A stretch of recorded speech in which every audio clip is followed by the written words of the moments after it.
E aí, pessoal dos nonos anos A, B e C da escola Hugo Lima de Almeida. Hoje, na aula de hoje, é uma aula de revisão, pessoal. Nós vamos falar sobre a abolição da escravidão.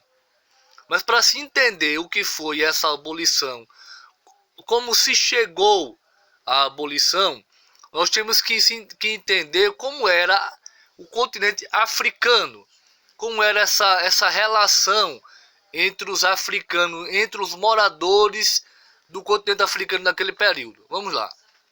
A escravidão já existia, pessoal, lá na África, mas não era como se consolidou aqui no nosso país, aqui nas Américas. Então era totalmente diferente.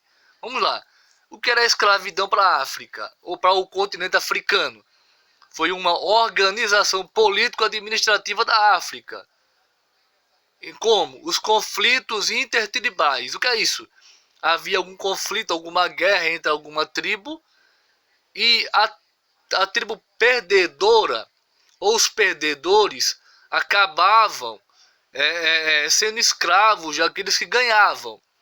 Essa era uma forma de escravidão da África.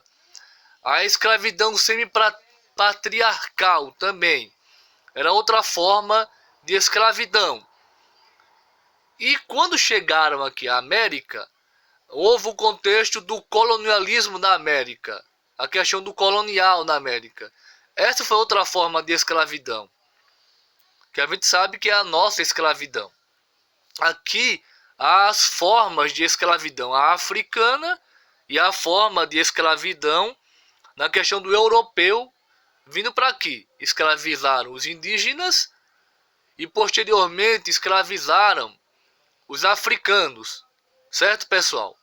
A Casa Grande e a dominação da sociedade açucareira, que é outra forma de escravidão, que já falamos em aulas anteriores até aqui, certo? Vamos lá, o tráfico negreiro. O que era o tráfico negreiro? Pessoal, o negro em si, ele era uma mercadoria. Os escravos eram uma mercadoria, e muito cara, por sinal. Por quê? Porque eles iam trabalhar nas grandes fazendas, primeiro de açúcar, de cana-de-açúcar, e depois nas grandes fazendas de café, certo? Ó, escravos, mercadorias, como está aí no slide. O escambo, o que era escambo? Cavalos, tabaco e aguardente. O escambo era tipo de uma troca. Eles iam para a África e trocavam os escravos por cavalos, fumo, tabaco e aguardente, a bebida, a cachaça. Ó, chegada ao Brasil dos primeiros negros ou primeiros escravos, século XVI. Força de trabalho básico nas atividades açucareira, mineira e outros setores. Essa era a força que vieram para cá para fazer o quê? Para trabalhar nas grandes fazendas de açúcar, açucareira, na questão mineradora do minério, do ouro, nas Minas Gerais, e outros setores. Os outros setores foi séculos depois, que na chegada do café. Os navios chumbeiros, eram os grandes navios que traziam esses negros. Ó, regiões de aquisição de escravos. As regiões onde eles traziam os escravos foi da Guiné, do Congo, de Moçambique e de Angola. Os grupos étnicos desses povos, os bantus e os sudaneses, certo, pessoal? Aqui está uma imagem, uma foto, uma pintura feita, basicamente retratando, pessoal, esses navios negreiros, certo? Essa é uma imagem muito impactante, que relata de forma minuciosa como eram essas embarcações desses navios negreiros, certo, pessoal? Ó, a distinção de escravos. Negros da terra. Quem é o negro da terra? Eram os índios. E negros da Guiné, os africanos. Entendam. Quem eram os negros da terra? Eram os índios. E negros da Guiné eram os africanos. Escravos domésticos, de ganho e de aluguel. Os domésticos eram aqueles que iam para a rua para vender. O de aluguel, que eu sou o dono de um escravo. Eu chegava e alugava para outra pessoa, para essa pessoa usufruir da mão de força de trabalho daquele escravo. Resistência negra. Havia uma resistência? Havia.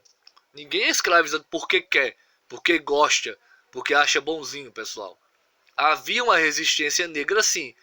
E onde era essa resistência negra? Eram os quilombolas, ou os quilombos. Qual foi o quilombo mais importante? O quilombo dos Palmares, certo? A resistência era os quilombos. Eles fugiam e iam morar nos quilombos, certo, pessoal?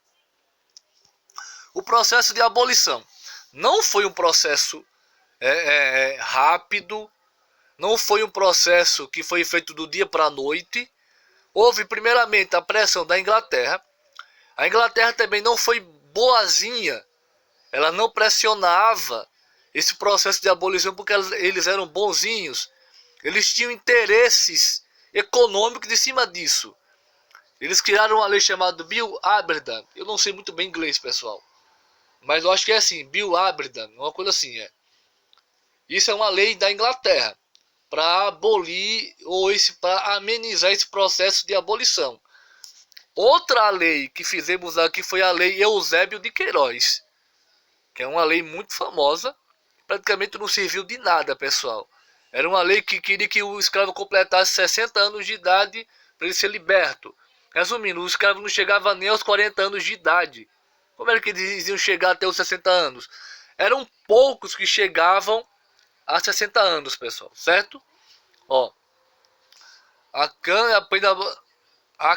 e apanha, abolicionista. Joaquim Nabuco, no caso, a campanha abolicionista. Eu acabei errando aí um pouquinho na formulação dos slides, mas vocês entenderam. A campanha abolicionista. Aqueles que lutavam em favor dos negros para abolir a escravidão. Dentre eles estão Joaquim Nabuco, pernambucano, e José do Patrocínio, jornalista negro. Um dos poucos negros que conseguiram se ascender socialmente, aprender a escrever, a ler e a lutar pelos seus direitos, pessoal. Ó, o processo de abolição. Lei dos sexagenários, que era essa lei aqui. A lei essa lei era aquela lei que eu acabei me equivocando, mas era a lei que dizia que esperava que o negro chegasse aos 60 anos de idade para ser liberto. E nenhum chegava, pessoal, a essa idade. A lei do ventre livre. A criança nascia de pais negros e a partir daquele momento ele já era livre. Ou supostamente livre, pessoal.